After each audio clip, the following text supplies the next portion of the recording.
know so many of you are survivors and are helping survivors, and so many of us have been touched by this issue. I want to talk about what's happening at the federal level, which just seems especially cruel in this moment.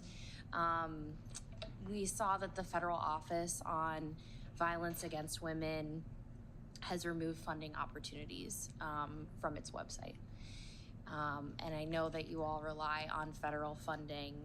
This is presumably in response to all the executive orders that we're seeing come out of this administration. So can you talk about what the impact of those cuts is to your budget? One of the questions that I have is, oftentimes with funding, folks are expecting that, have spent those resources, and are looking for reimbursements, have been promised that money. Just any stories that any of you want to share about funding that you will, depend on, were already promised, and are having trouble securing right now. Thank you for take that on. Thank you for that question. I think Ms. there's a lot of fear in the field right now about federal funding, and since the memo was put out about the federal funding freeze, and then the subsequent orders around not doing work related to DEI or work relating to gender, and then seeing.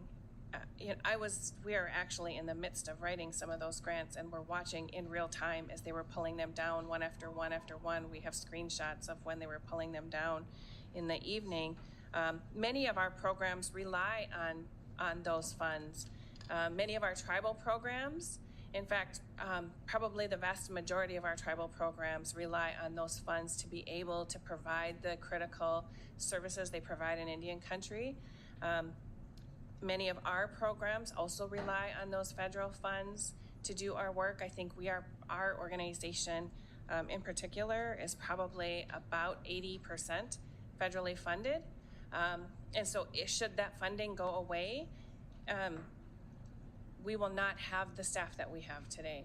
And when the memo was, when the federal funding freeze was put out 2 weeks ago, I was talking to my staff that morning about layoffs. Because we cannot continue to move forward, given our reliance on the federal funding system. And that's also why I think one thing that I have heard time and time again when working with our federal counterparts is they're like, you're really lucky in Minnesota. And a lot of the country is not like Minnesota, and we are very fortunate to have the support and hopefully the ongoing support for our programs and the services that are so critical and so needed, and especially in this moment of uncertainty where we don't know, right? We assume that those solicitations will be put back up, but we don't know. And so hopefully we will have, our state really stepping up, and we've called on philanthropy to also step up to help fill those gaps so that our programs can continue to provide the critical services that are needed every day. Thank you. Any other testifiers wish to add your No, thoughts, impact on your organizations? Ms. Alexander. Thank you. I was just going to echo what Nicole said. At MNCASA, federal funds represent about 80% of our budget too as well. While some may come through the state, they're essentially federal dollars. And we were all in our critical grant writing season, because those have to be renewed every year, and to see some of those renewals being pulled down was definitely a shock for our organization. And we immediately began doing the numbers game. How many pay cycles do we have before we run out of cash on hand, right? And how do we reduce staff in a way that we're still able to do our mission? And so those are just conversations that we're having at the coalition level, but it's echoed at all the programs that we're providing services to support for. So that's 61 sexual assault related programs. And then Nicole said they had 43, and so on and on. And so it's not just victims and survivors that are also losing out if this continues, but also the people that we employ. And so that economic footprint is gonna send ripple effects throughout all of our communities across the state. The only thing Ms. Holbert? Thank you, Chair Latz. The only thing I would add to that is Minnesota is a very well, we collaborate with others. You know, our 6 coalitions collaborate, but also you've got direct service programs who are collaborating with law enforcement on certain projects and prosecution. Almost all of the funding for those special projects are federal funds.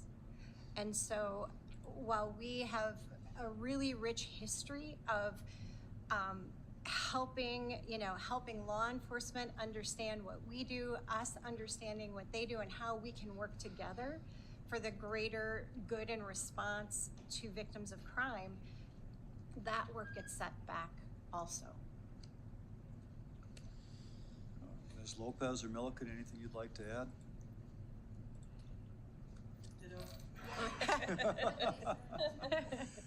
I mean, we were really fortunate in the budget cycle 2 years ago to have a lot of one-time money available to fill in for the cuts from VOCA. It's tighter this year, as you know. Yes. Right, and those one-time funds are going away at the same time that we're going to experience a pretty deep cut from the feds. And that's just what we know about VOCA. Then you have to add on what's happening with VAWA. And I mean, to say that this is a crisis is an understatement. I don't know what the words to put to this to make, to relay the actual devastation that will be caused and is being caused.